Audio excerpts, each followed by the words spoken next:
અને સાથે સાથે ઉપકારી સત્પુરુષની મહિમા પણ આમાં આવી જાય, સંકળાઈ જાય. જેને આત્માનું સ્વરૂપ સમજ્યું છે એવા દેવગુરુ શાસ્ત્ર જે સમજાવે છે, જે આત્માનું સ્વરૂપ અનાદિ જે સમજ્યું નથી એને સમજાવનાર એવા સત્પુરુષ, એને જ્ઞાની પ્રત્યે મહિમા એ વગર રહેતી નથી.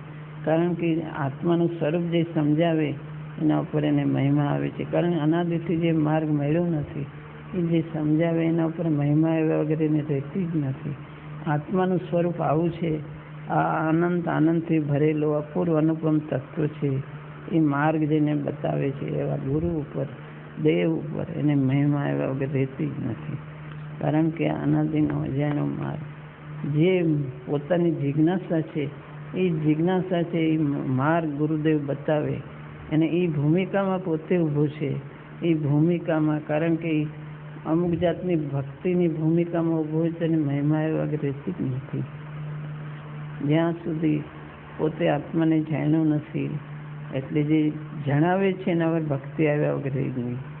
અને એવી દેવગુરુ શાસ્ત્રની મહિમા તો સમ્યક દર્શન પામે તો એની ભૂમિકા એ છે માટે દેવગુરુ શાસ્ત્ર ઉપર એની ભક્તિ આવ્યા વગર રહેતી જ નથી.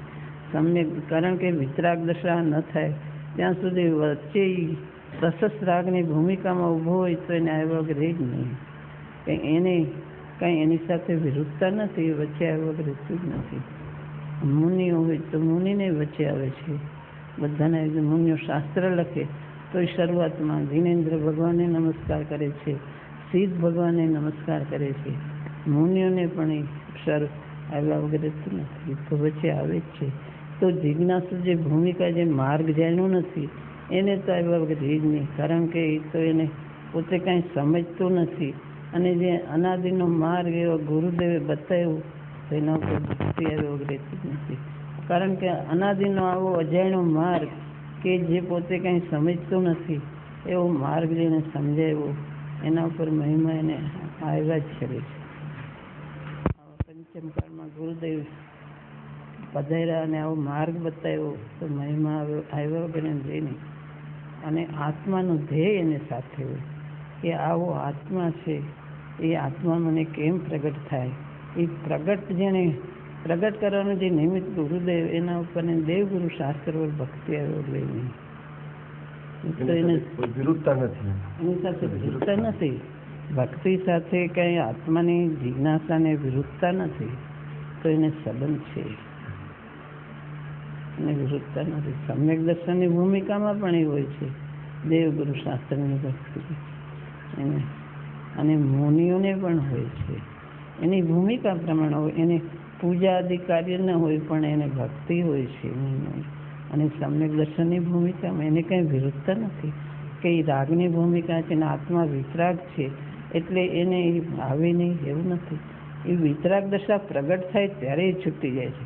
પણ વિતરાગ સ્વરૂપ આત્માનું છે પણ એને દ્રષ્ટિમાં ગ્રહણ કર્યું. આત્મા નિર્વિકલ્પ તત્વ છે, એને દ્રષ્ટિમાં ગ્રહણ કર્યું પણ એને પ્રગટ નથી થયું ત્યાં સુધી વચ્ચે આવ્યા વગર નહીં. જે પોતે ને જાણવું છે એ જણાવનાર મળે એના ઉપર ભક્તિ આવ્યા વગર રહેતી નથી. અને વિરુદ્ધતા નથી કે હવે અંદર આત્માનું કરવું છે, હવે બહારનું કાંઈ પણ એ રાગની ભૂમિકામાં આવ્યા વગર રહેતું જ નથી. ન આવે તો એ એક પોતે સમજ્યો નથી બરાબર.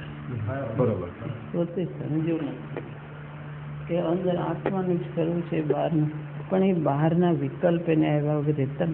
બીજું બહારનું કેમ આવે છે?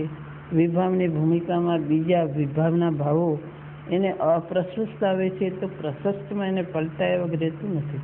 જેને આત્માની રુચિ જાગે એના ભાવો પ્રશસ્તમાં પલટાઈ જાય છે.